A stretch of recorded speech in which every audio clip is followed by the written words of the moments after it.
বঙাইগাঁও জিলাৰ মানিকপুৰ আৰক্ষী থানাৰ অন্তৰ্গত মানিকপুৰত আজি দিনজোৰা বিভিন্ন কাৰ্যসূচীৰে ৰঙালী বিহু উৎসৱ উদযাপন কৰা হয়। মানিকপুৰ শিল্পী সংঘৰ উদ্যোগত আৰু মানিকপুৰবাসী ৰাইজৰ সহযোগত ৪৭ সংখ্যক ৰঙালী বিহু উদযাপন কৰা হয়। আৰম্ভণিতে বিহু পতাকা উত্তোলন কৰে বিহু পৰিচালনা সমিতিৰ সভাপতি দীপক পাটগিৰি, শিল্পী সংঘৰ পতাকা উত্তোলন কৰে সভাপতি কন্দৰ্প কুমাৰ ৰায়। অসমীয়া হিয়াৰা মুথু, জুবিন গাৰ্গৰ প্ৰতিচ্ছবিত বন্তি প্ৰজ্বলন উমাল্যপন কৰি শিল্পী সংঘৰ সম্পাদক হেমচন্দ্ৰ ৰায়।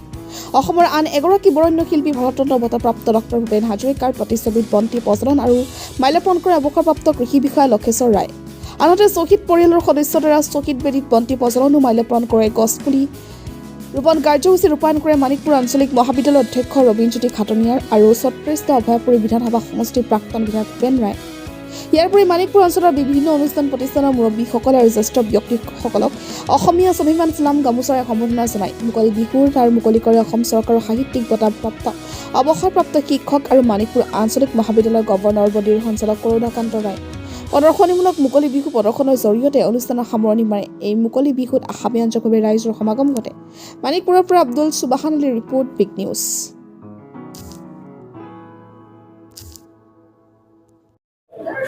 আমি দেখা পাইছোঁ যে মোটামুটি প্ৰায় শিল্পী সংঘ জন্ম লগ্নৰ পৰা আপুনি শিল্পী সংঘৰ বিহুৰ লগত প্ৰায় জড়িত হৈ থাকে।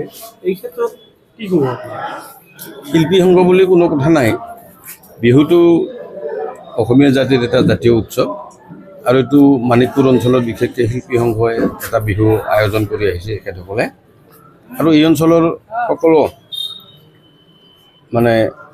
মাননীয় ব্যক্তিসকলক আমন্ত্ৰণ জনায়, সকলো ৰাইজকে আমন্ত্ৰণ জনায়, মোকো তেখেতসকলে আমন্ত্ৰণ জনাইছে আৰু সেই সূত্ৰে শিল্পী সংঘই মাতি থাকে আৰু আমিও আহি থাকোঁ, অংশগ্ৰহণ কৰি আছোঁ।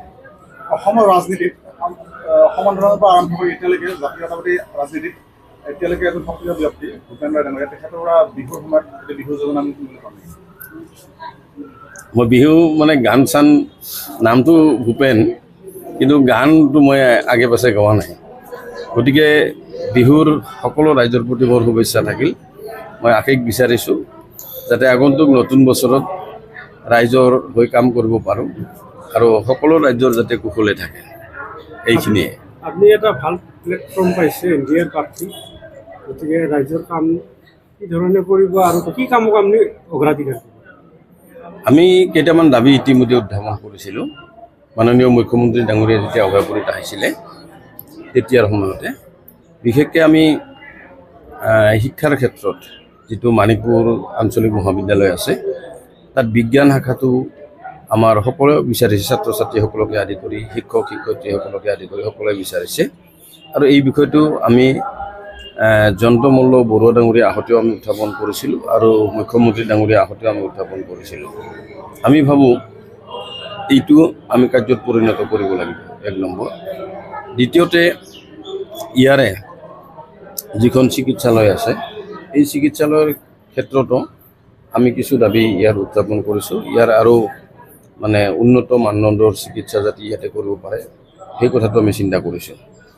আনফালেদি গাঁৱলীয়া যিখিনি ৰাস্তা, এই গাঁৱলীয়া ৰাস্তাসমূহ